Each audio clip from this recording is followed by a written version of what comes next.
par main levée, est-ce qu'il y en a qui savent à quoi ça sert? C'est quoi le but principal d'un plan de mesure d'urgence? OK, oui. C'est quoi la raison principale d'un plan de mesure d'urgence? Yazid? Évacuer le monde en cas d'urgence. En cas d'urgence? Sécurité, en fait, procédure établie, bouclier établi. En sécurité, oui. Y a-t-il d'autres questions, d'autres réponses à ma question? Savoir quoi faire. Savoir quoi faire en cas d'urgence? Oui, effectivement. Tout le monde est évacué. S'assurer que tout le monde est évacué.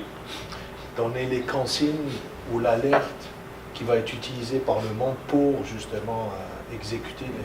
C'est quoi le signe? C'est quoi le signe? C'est quoi le signe qui enclenche le plan de mesure d'urgence? C'est ça. OK. C'est toutes des bonnes réponses? Ouais. En gros, un plan de mesure d'urgence, ben, ça sert à prévenir les situations d'urgence, à diminuer le stress et mieux réagir en cas d'urgence, mais surtout, ça sert, la base, c'est de sauver des vies. Spécialement le plan de mesure d'urgence sur lequel j'ai travaillé, on s'est vraiment concentré sur faire en sorte qu'on ne perde aucune vie humaine s'il arrive une tragédie. On n'a aucun endroit dans le plan de mesure d'urgence qui adresse les équipements, par exemple. On n'essaye pas de sauver les équipements, on n'essaye pas de sauver les bâtiments, on n'essaye pas de sauver les documents, on essaye juste de sauver des vies. C'est le but du plan de mesure d'urgence. Le principe, c'est mieux on est préparé à une urgence, bien mieux on va réagir.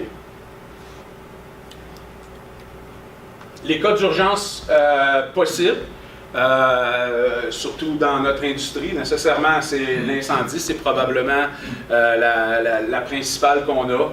Il pourrait y avoir de la contamination de l'air ambiant. On peut penser soit avec des poudres métalliques, mais aussi avec des solvants, avec une fumée.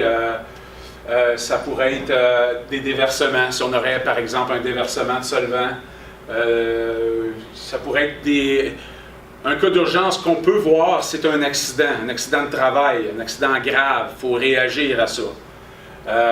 Puis aussi, pour ceux qui étaient ici en 2012, ben, il y a les catastrophes externes, comme ceux qui étaient ici en 2012, ils ont connu Neptune, qui était une catastrophe qui était à l'extérieur, mais qui a touché les gens ici. Ah, toi, tu étais là-bas, hein? Mais quand même, ce que je veux dire, c'est qu'il faut prévoir ça ici, parce qu'il peut y avoir des situations externes qui affectent les gens ici, autant du point de vue santé que du point de vue sécurité. Sur ce point aussi, ça la concernait, parce que son chum, il avait paniqué quand il a su... C'était le contraire, ton chum était ici, toi, puis toi, tu étais là-bas, hein, c'est ça? Mon chum, quand il a vu le nuage... Il a paniqué, là, exactement. Aller voir si j'étais encore en vie. Ah, OK, ouais. Ce qui est peut-être pas une chose à faire. Non, hein? mais c'est Ah, mais regarde, c'est un bon exemple. Quand il arrive une situation d'urgence, il n'y a pas personne ici qui sait comment est-ce qu'on va réagir. Hein? On agit sur le coup de l'impulsion. Mais justement, un plan de mesure d'urgence, ça sert à prévoir ça puis à mieux réagir. Nécessairement, on ne sait pas quand même comment est-ce qu'on va réagir, mais mieux on est préparé, mieux on va réagir. C'est le principe du plan de mesure d'urgence. Type d'alarme, on parlait tantôt de ce qui va nous avertir que le plan de mesure d'urgence il rentre en vigueur. C'est, pour l'incendie, c'est qu'il y a, à TPS, c'est une cloche, une simple cloche, là, ça ressemble un peu à l'image qu'il y a là, mais c'est un son fort, évident. Si ça sonne, je pense que les gens qui vont être dans le bâtiment de TPS ne se poseront pas de questions, ils vont savoir qu'il faut qu'ils sortent. Puis attendre, c'est un avertisseur sonore, une espèce de buzzer qui à 120 pulsations minutes. C'est très rapide, très aigu, très fort. Encore là, il ne devrait pas avoir d'ambiguïté. Dans le plan de mesure d'urgence, il y a différents intervenants qui ont différents rôles et responsabilités. Fait que dans la présentation aujourd'hui, je vais vous présenter, il y a une grosse partie de la présentation qui vous explique c'est quoi le rôle et la responsabilité des différents intervenants. Il y en a parmi vous que vous allez voir votre nom apparaître. Je ne vous ai pas nécessairement averti. Il y en a que leur nom était là dans l'ancien plan de mesure d'urgence. Puis il y a des noms qui se sont décidés encore au début de la semaine, cette semaine. Fait que ça se peut que vous voyez votre nom apparaître. Mais on va expliquer les rôles et les responsabilités de chaque personne qui sont là. Fait que dans les intervenants, il y a le comité de santé et sécurité, il y a le coordonnateur qui a un rôle clé dans le plan de mesure d'urgence, il y a des chefs de secteur, il y a les adjoints administratifs qui eux aussi, elles aussi ont un rôle assez déterminant dans le plan de mesure d'urgence. Puis nécessairement, chaque employé a un rôle aussi à jouer. Le comité de santé et sécurité, son rôle, lui, c'est d'élaborer le plan de mesure d'urgence, de le mettre en place, de le diffuser, de le rendre accessible aux gens, de le faire approuver aussi, approuvé par la direction, approuvé par les coordonnateurs du plan de mesure d'urgence, puis par le comité lui-même. Le comité approuve le plan de mesure d'urgence aussi. Donner la formation, ce que je fais aujourd'hui. Puis, éventuellement, il devrait y avoir des exercices. À ce moment-là, vous allez entendre live, c'est quoi le son des alarmes. J'ai mis à titre indicatif les membres du comité de santé et sécurité. Les coordonnateurs du plan de mesure d'urgence, pour TPS, c'est Jean-François Bérubé, ça n'a pas changé. Puis pour TAM, c'est David Hérault. C'était des noms qui étaient là dans l'ancien plan de mesure d'urgence. Puis eux, d'ailleurs, ils ont approuvé le présent plan de mesure d'urgence. On met toujours des substituts. Nécessairement, ces gens-là peuvent être en vacances. Fait que pour substitut à TPS, c'est Nicolas Dignard. Puis pour TAM, c'est Stéphane Gagné. Les rôles et responsabilités des coordonnateurs du plan de mesure d'urgence, principalement, c'est de s'assurer que le plan de mesure d'urgence est conforme, il est à jour, donc ils l'approuvent, puis ils sont responsables de l'application quand il arrive une urgence. Les coordonnateurs, c'est eux qui sont les personnes ressources. C'est vers eux que doit converger toute l'information en lien avec l'urgence qui aurait lieu. C'est eux qui vont définir le périmètre si, par exemple, il y a un périmètre à définir dans le cas d'un incendie ou dans le cas même d'un blessé. Il peut avoir un périmètre de sécurité à mettre en place. Avertir le coordonnateur de l'autre usine, étant donné qu'on est deux usines, c'est bon de savoir que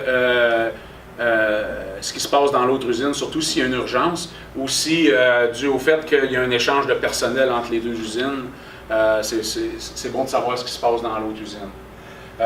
C'est aussi le coordonnateur qui va accueillir les pompiers et leur donner l'information pertinente à l'urgence en question. Puis c'est eux qui vont réorganiser la réintégration dans les locaux selon les consignes des pompiers, bien sûr. Le genre d'information qu'on pourrait donner aux pompiers, c'est de ne pas arroser un feu de poudre, par exemple. Les pompiers arrivent ici, ne sont pas nécessairement habitués avec les feux de métaux. C'est une information importante à leur donner de ne pas arroser si jamais l'incendie qui a lieu, c'est un feu de poudre. Les chefs de secteur. Bon, je nommerai pas tous les noms. Regardez, je pense que, je ne sais pas si votre nom, Chantal, ton nom il est là. C'est divisé, les deux usines, les deux bâtiments sont divisés par secteur. Puis, il y a un chef pour chacun de ces secteurs-là. On va voir c'est quoi leur rôle et responsabilité. Si vous voyez votre nom là, retenez la lettre qui est en avant de votre nom. Pour le cas des chefs de secteur, on a aussi un substitut. Les zones, bon, nécessairement, les zones sont en lien avec le secteur dans lequel vous travaillez. Fait que toi, Chantal, c'est sûr que c'est en lien avec le laboratoire. Ici, c'est le deuxième étage. Fait qu'il c'est comme ça que c'est divisé. Il y a la partie des bureaux en avant qui est ici, la partie des bureaux de l'autre côté qui est deux secteurs différents. Puis il y a la partie où il y a plus les gens d'électrique qui travaillent là. Mais sur le premier étage, Bon, là, on va retrouver le laboratoire et tous les autres secteurs. C'est comme ça qu'est divisée l'usine. Nécessairement, c'est un document que vous avez accès. Fait que si vous ne vous rappelez plus comment est divisée l'usine, vous allez voir dans le plan de mesure d'urgence, il y a différentes copies que je vais vous montrer tantôt à quel endroit ils sont. Donc, même chose pour TAM. TAM, c'est un petit peu plus simple. Il y a deux secteurs. Il y a le secteur des bureaux qui inclut les 2 étages, puis il y a le secteur de l'usine qui inclut aussi les 2 étages. Il ne faut juste pas oublier qu'il y a la partie nano qui a un 2e étage, puis il y a la salle mécanique qui a un 2e étage aussi, à ne pas oublier. Rôle et responsabilité des chefs de secteur. Il y a 2 axes. Il y a la prévention puis l'intervention. C'est la personne qui va agir comme leader dans son secteur, donc va encadrer les mesures d'urgence. Ça va être une personne ressource pour son secteur, donc c'est la personne qui va emmener l'information vers le coordonnateur. C'est une personne, normalement, devrait savoir qui travaille dans son secteur, la journée où arrive l'incendie. Habituellement, on est pas mal au courant de qui travaille alentour de nous. C'est la personne qui va coordonner l'évacuation de son secteur, c'est-à-dire s'assurer que tout le monde sorte, puis que tout le monde se rende au point de rassemblement. Puis nécessairement, s'il y a des informations pertinentes en lien avec le secteur, bien, de faire rapport au coordonnateur du plan des mesures d'urgence. Un autre rôle du chef de secteur, c'est un rôle plus de prévention, c'est-à-dire s'assurer que les sorties de secours sont libres, s'assurer qu'ils sont déneigés l'hiver, s'assurer que les plans des secteurs sont affichés aux bons endroits, s'assurer qu'il y a des portes coupe-feu. Les portes grises qu'on voit au bout des corridors, c'est des portes coupe-feu. Ces portes-là doivent demeurer fermées en tout temps. S'assurer que les gens respectent ces consignes-là. Puis aussi, s'assurer, il y a certains secteurs qui peuvent avoir des douches d'urgence. S'assurer que c'est pas nécessairement eux qui font l'inspection, mais s'assurer que l'inspection des douches d'urgence est faite. Puis s'assurer aussi que les douches d'urgence sont libres, qu'ils ne sont pas encombrées. Si jamais, en cas d'urgence, quelqu'un a besoin d'avoir accès à la douche, bien, il ne faut pas mettre de matériel en avant de ces équipements-là. Tout comme les extincteurs, j'ai oublié les extincteurs, mais les extincteurs, c'est la même chose. On fait faire une inspection à toutes les années. S'assurer que l'inspection est faite. Il y a une petite étiquette sur l'extincteur. On est capable de voir la date de la dernière inspection puis qui l'a fait. Si l'extincteur a été utilisé, bien, voir à le faire remplir ou le changer. Donc, le chef de secteur a un rôle de prévention en ce sens, qui voit aux équipements et aux encombrements de tout ce qui est en lien ou qui peut avoir un lien avec le plan de mesure d'urgence. Les adjointes administratives, on les connaît, c'est Valérie et Lynn.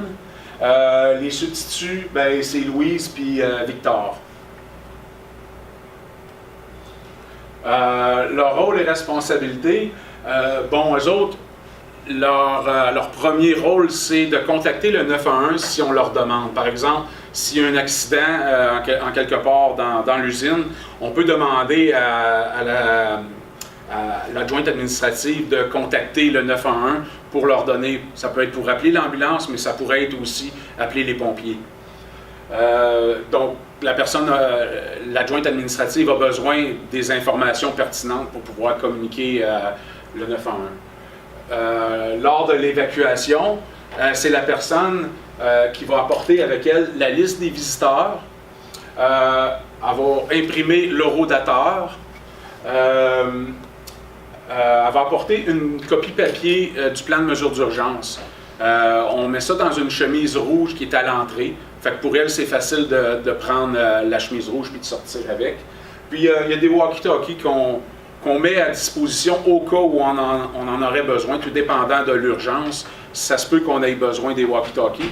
Dans le hall d'entrée des deux usines, on a des walkie-talkies qui sont en charge en permanence.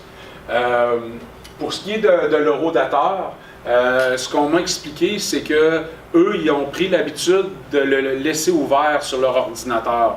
Parce que je ne sais pas si vous l'avez déjà utilisé, c'est long à ouvrir, puis aller chercher ce qu'on a besoin. Fait qu'eux autres, il est ouvert en permanence sur leur ordinateur, puis ils ont juste à cliquer « Présence ». Si jamais il y a une alarme, eux autres, ils cliquent « Présence ». La liste des personnes affiche, ça c'est avec nos fameuses cartes. Okay? Fait que c'est très important qu'on rentre ou qu'on sorte du bâtiment de signaler notre présence avec cette carte-là. C'est l'utilisation principale de ces cartes-là. Parce que c'est avec ça qu'on va savoir si les gens sont à l'intérieur ou à l'extérieur avec la liste qui va être imprimée de l'horodateur.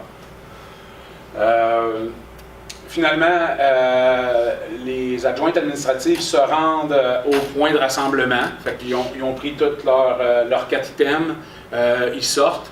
La raison que c'est eux qui font ça, c'est parce qu'ils sont proches de la sortie habituellement, puis sont habituellement loin du danger. Nécessairement, ça sous-entend que si le feu est pris dans le hall d'entrée, ils ne commencent pas à prendre leurs affaires, ils sortent. Là.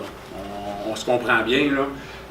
Mais probablement que le hall d'entrée, c'est l'endroit où il y a le moins de chances d'avoir, en tout cas, où il y a peu de chances d'avoir d'accidents graves comparativement à ce qui peut se passer dans l'usine.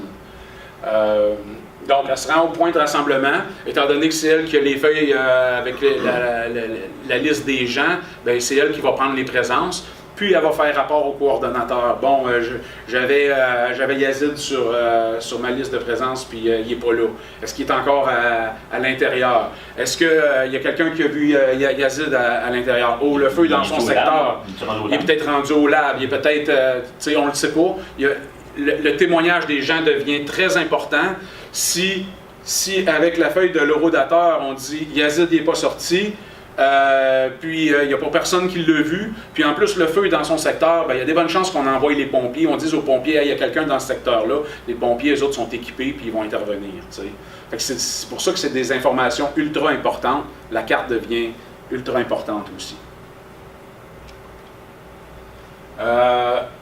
Les employés, tout le monde a des rôles et responsabilités. Nécessairement, il faut rester calme. Dans une urgence, on reste calme.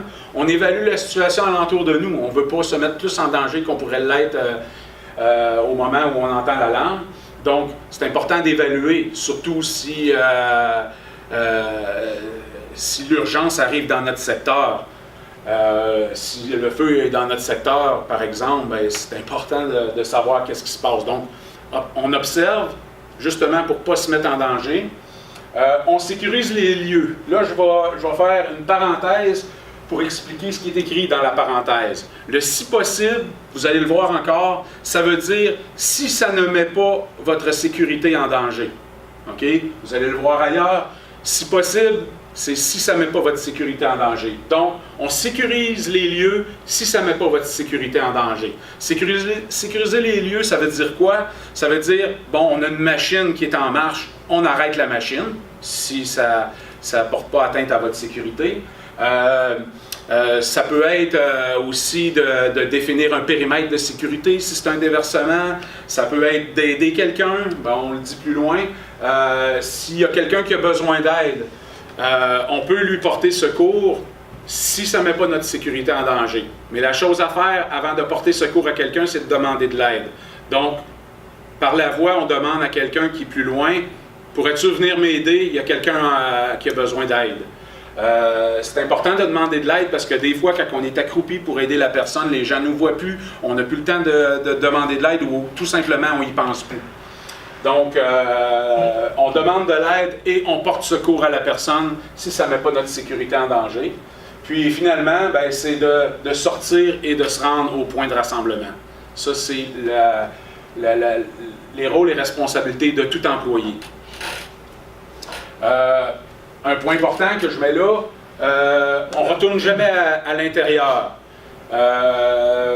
Puis nécessairement, on ne s'approche pas d'un feu qui est hors contrôle. Ça a l'air banal de le dire, mais il faut garder toujours ça en tête parce que ça met notre sécurité en danger, bien sûr. Puis c'est souvent la témérité qui est l'ennemi de notre sécurité. Dans le cas d'un incendie, Le mot d'ordre à retenir, c'est contrôle. C'est-à-dire, si vous êtes témoin d'un incendie, posez-vous la question, est-ce que l'incendie est sous contrôle?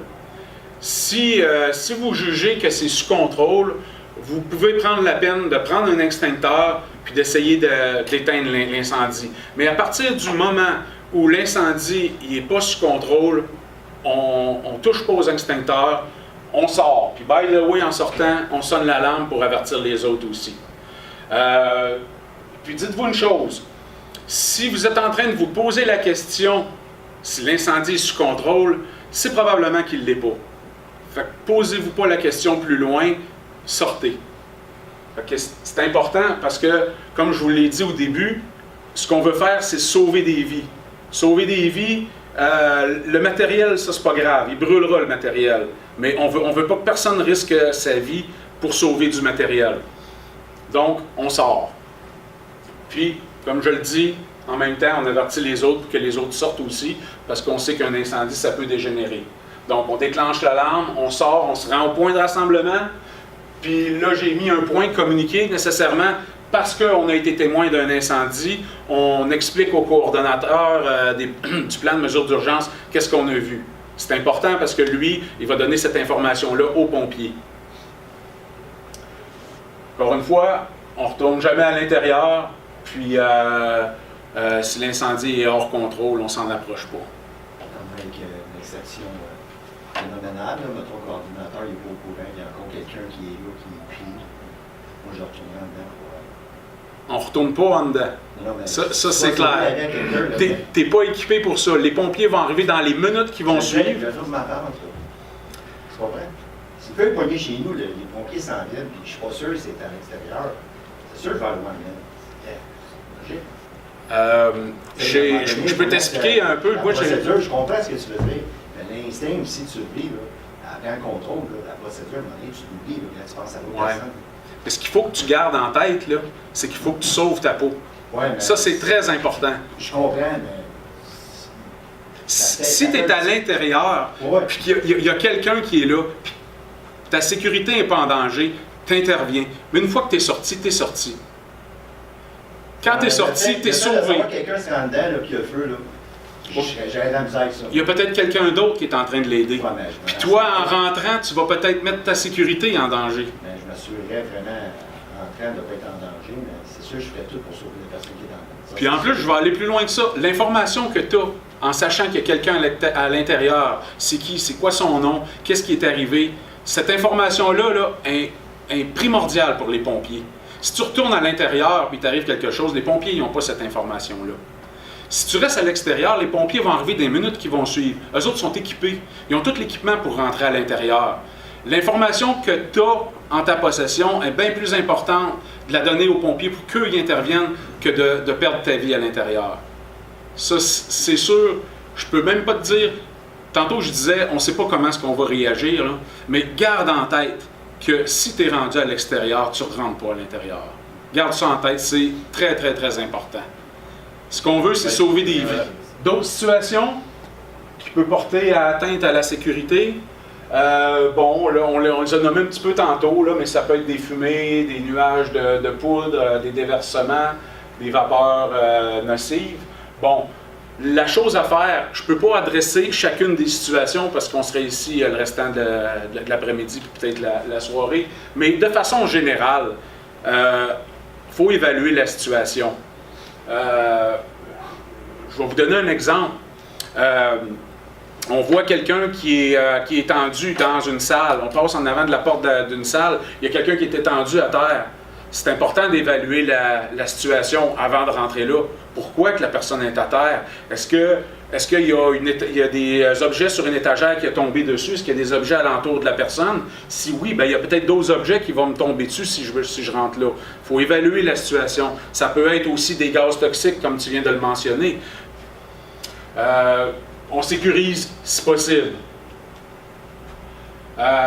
Si l'évacuation est nécessaire, parce qu'on a jugé que c'était des vapeurs ou c'était un nuage de poussière dont on n'a pas le contrôle, bon, on va déclencher l'alarme le plus rapidement possible, puis on sort. On se rend au point de rassemblement, puis on communique au coordonnateur ce qu'on a vu. Ça peut être une personne blessée. Comme je le disais, on identifie c'est quoi le danger. S'il y a une personne de blessée, il faut savoir pourquoi que la personne est blessée. Avant de porter secours à la personne, on demande de l'aide. Ceux qui ont suivi leur cours de premiers soins, c'est important de demander de l'aide dès le début. Après ça, on peut porter assistance à la personne, encore une fois, si possible, si ça ne met pas notre sécurité en danger. Puis communiquer, c'est parce que là, s'il faut appeler l'ambulance, c'est important que les ambulanciers sachent qu'est-ce que la personne a, qu'est-ce qu'on a été témoin, qu'est-ce qu'on a vu. Donc, il faut communiquer l'information. Je ne suis pas trompé, hein? OK. La réintégration. Une fois que le danger est écarté, les pompiers vont avoir des directives. Si les pompiers ont eu à rentrer à l'intérieur, ils vont avoir des informations supplémentaires par rapport à ce qu'on a. C'est important d'informer tout le monde de la situation.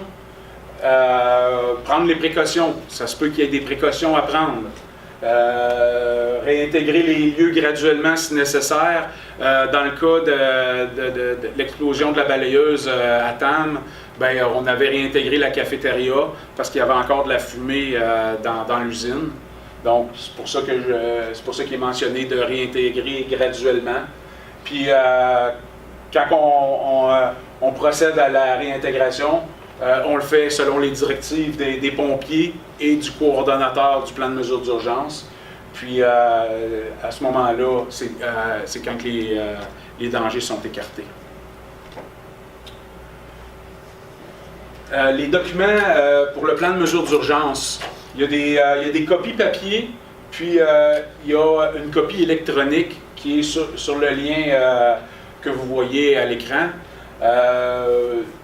Les copies papier, il y en a sur les babillards. J'ai mis des copies hier. Fait que vous avez des copies disponibles sur les babillards. Si vous voulez les consulter, il y a un petit peu plus de détails que qu'est-ce que je vous ai présenté. Aussi, si vous voulez voir mieux les plans, si vous êtes plus sûr de qui est votre chef de secteur, consultez, c'est sur les babillards. Mais aussi, comme je l'ai mentionné un peu plus tôt, il y en a dans les chemises rouges, dans les halls d'entrée, chacun des 2 halls d'entrée.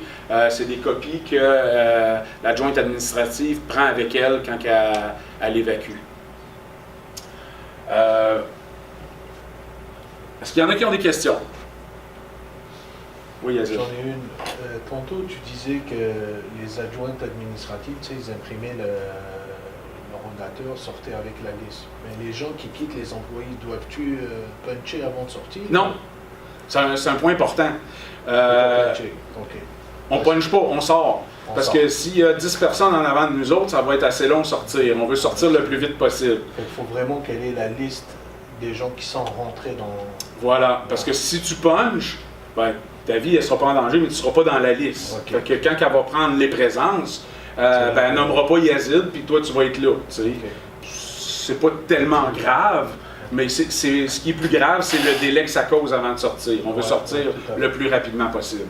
Mais effectivement, quand on sort, on ne punche pas. Même si c'est un exercice aussi. Même si c'est un exercice. Oui. De toute façon, si c'est un exercice, tu n'es pas supposé le savoir.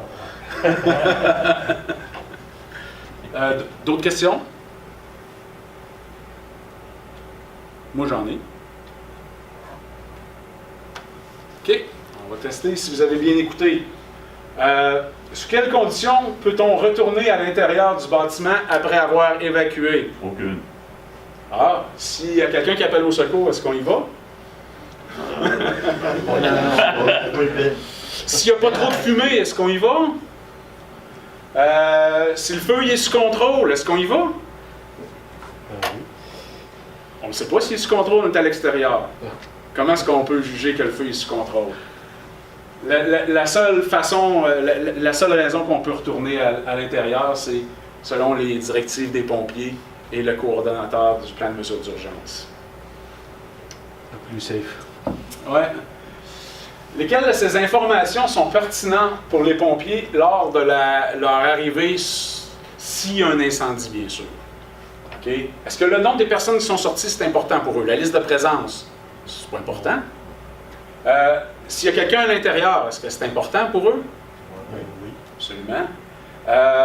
Les détails sur l'incendie qui a lieu, est-ce que c'est important pour eux? Oui. C'est très important. De ne pas arroser un feu de poudre avec de l'eau, c'est important pour eux de savoir ça? Oui. J'espère. Puis, est-ce que c'est important pour eux de savoir c'est qui est le coordonnateur? Oui. Oui, parce que c'est la personne qui a toute l'information. C'est très important.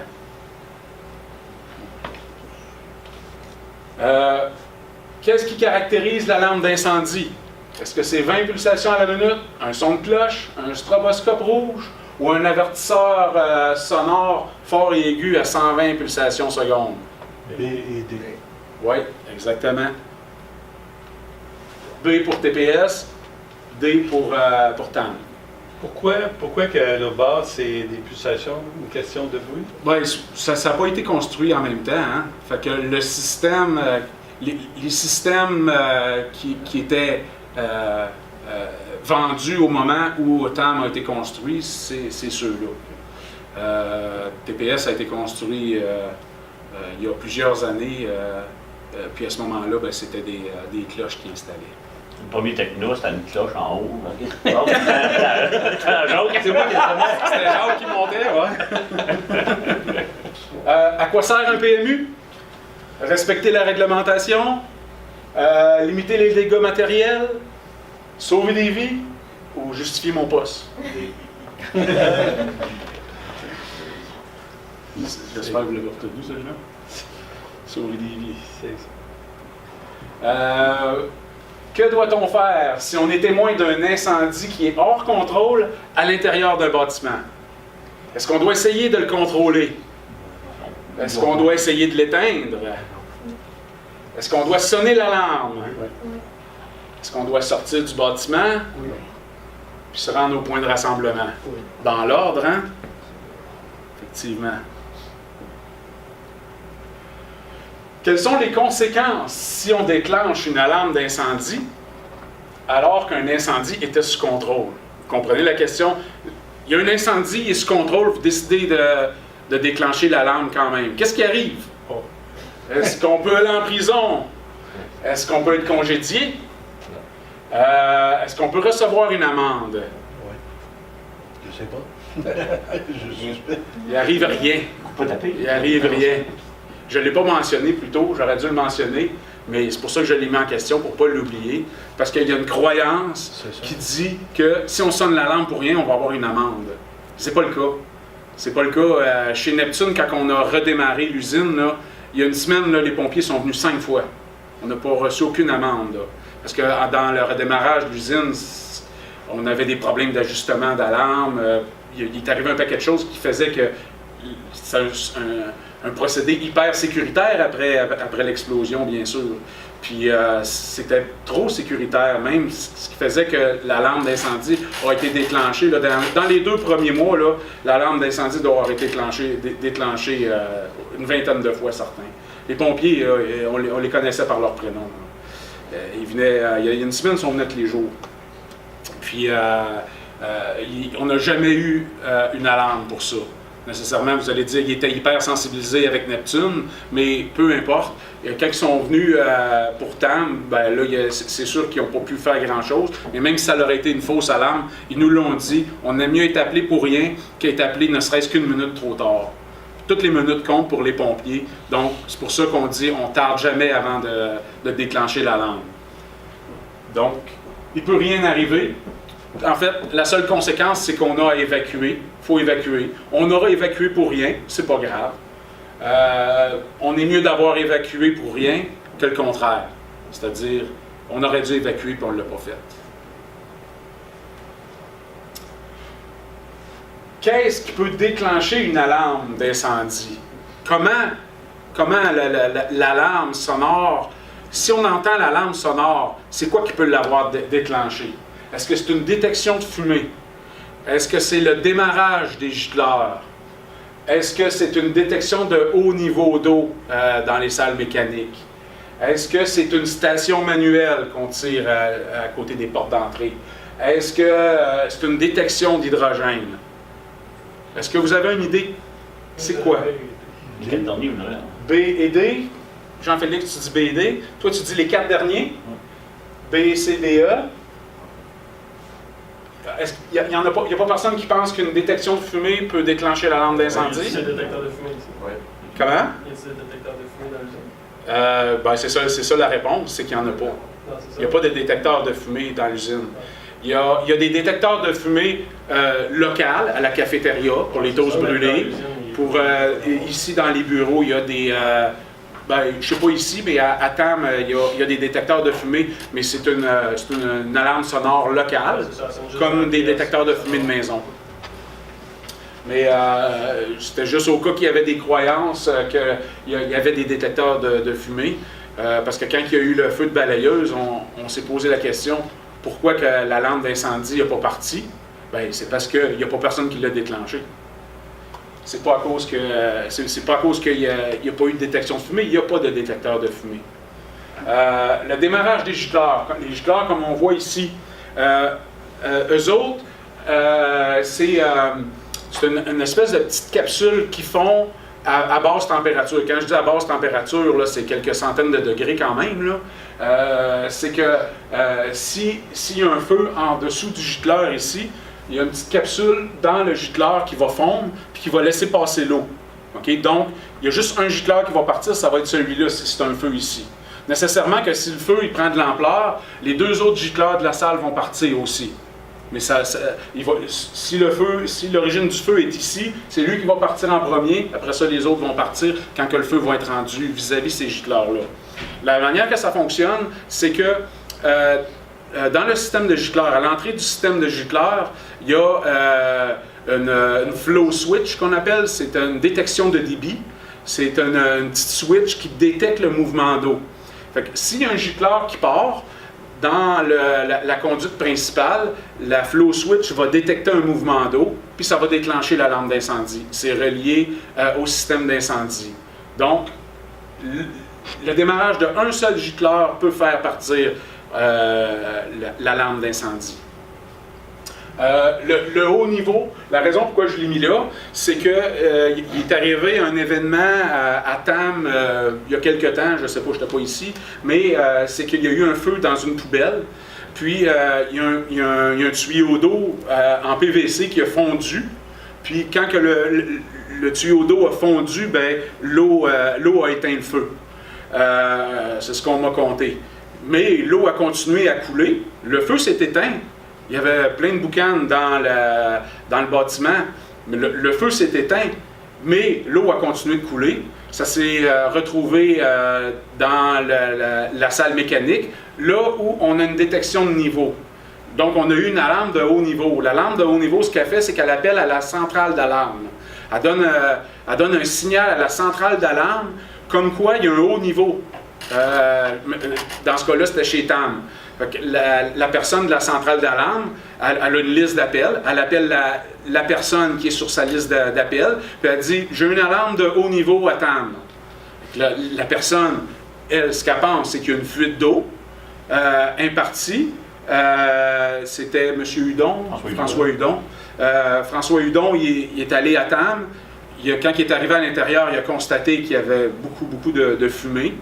Fait que là, il a eu le bon réflexe d'appeler les pompiers. Il n'est pas rentré à l'intérieur. Il a appelé les pompiers sont venus puis ils ont constaté ce qui est arrivé.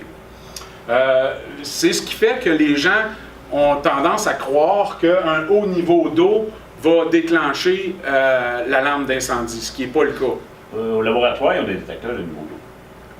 Oui. Ici, le bord, je sais pas. Oui, c'est ce qu'on m'a dit. Il y en a au laboratoire et dans la salle mécanique de ce côté ici. Puis à TAM, c'est juste dans la salle mécanique. Les autres, c'est vraiment sensible parce que j'ai repassé à la mop un coup, puis il y avait de l'eau dessus, puis il y avait des parties. À faire attention. Oui, ça va ce qu'ils sont. Mais ça déclenche pas. Une goutte d'eau j'avais dessus. Ça déclenche pas la lampe d'incendie. C'est que tu as eu un appel de la centrale. Oui, c'est ça. Donc, le haut niveau d'eau fait juste avertir la centrale qui, elle, appelle dans l'ordre les gens qui sont sur appel. Les stations manuelles, bon, ça On ne se pose pas de questions. Hein, si on déclenche l'alarme à côté d'une porte de sortie, ça fait sonner l'alarme d'incendie. Puis la détection d'hydrogène, non, c'est juste pour une question de procédé. On n'a pas d'alarme d'incendie qui est déclenchée sous détection d'hydrogène. Voilà. C'est tout. D'autres questions? Tout le monde a signé la feuille? Ben, Oui. Merci.